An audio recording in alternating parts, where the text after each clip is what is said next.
Hello there. My name is sometimes Heather and I make things. Last time I promised to show you how I made these cute stripy gloves. We will need to start with an unboxing. I bought this from Hobbii a while back due to a sale.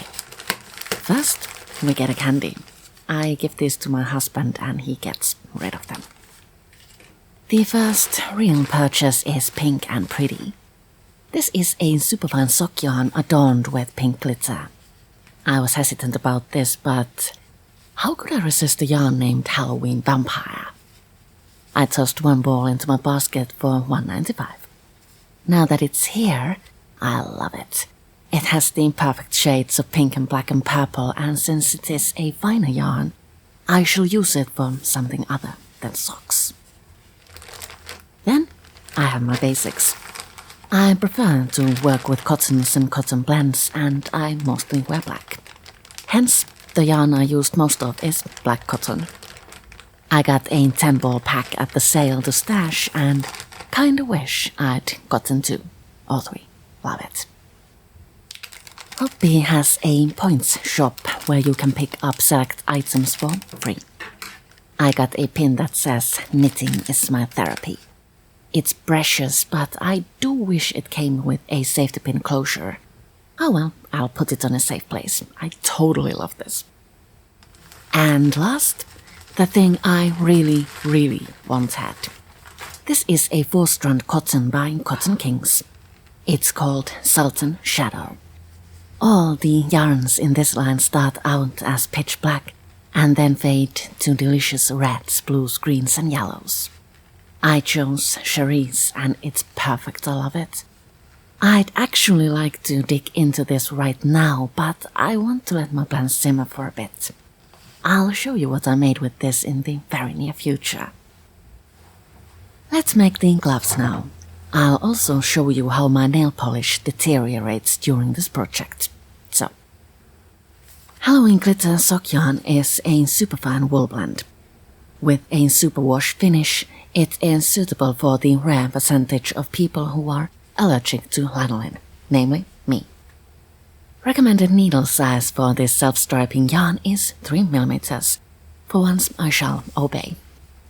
These red needles match my chipped polish. By the powers of editing, one glove is already done.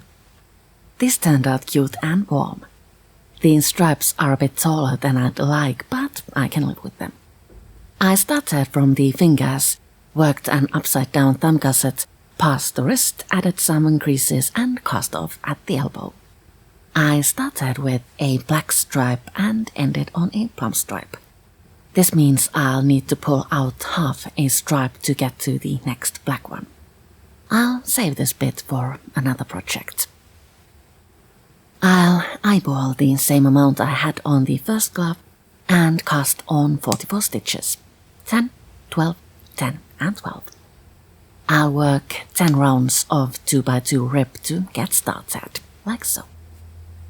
Stripes look like a good match, so I'll continue in stockinette from here.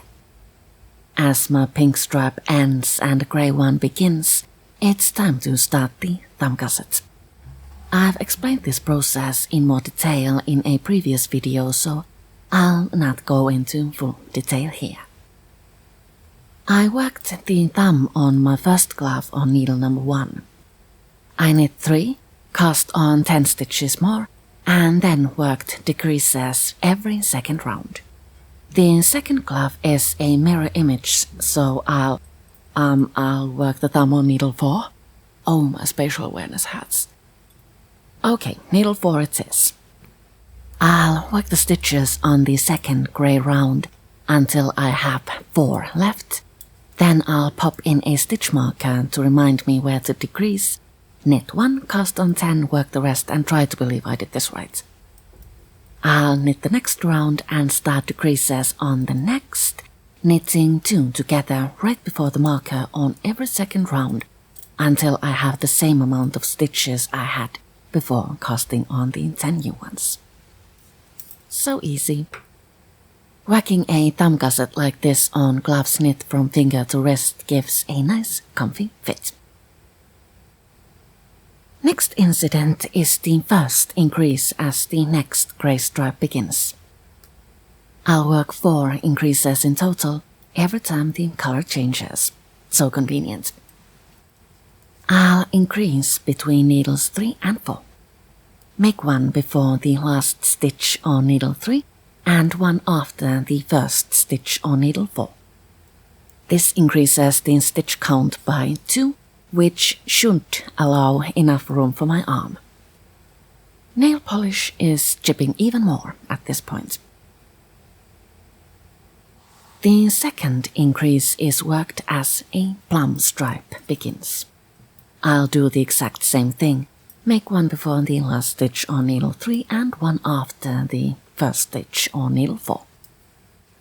Repeat as black stripe begins and once more as pink stripe arrives to play. I cast the glove off as the length matched the first one. I used stripes as my guideline and didn't count rounds once. I'll work a round of single crochets on the cast off edge because I like the finish. The last step is to weave in ends, but I already love these. They turned out so sparkly and pretty and warm, I kinda want to wear them all the time. And now that I've found the joy of arm warmers again, I think I'll make another pair with the black merino blend I have stashed, and a scarf to match. Maybe a hat too. I hope you've enjoyed this video. Next time, I hope to show you a shawl. Thank you so much for watching and I'll see you all later. Oh, one more nail check. I'm going to take this paint off now and apply a fresh coat.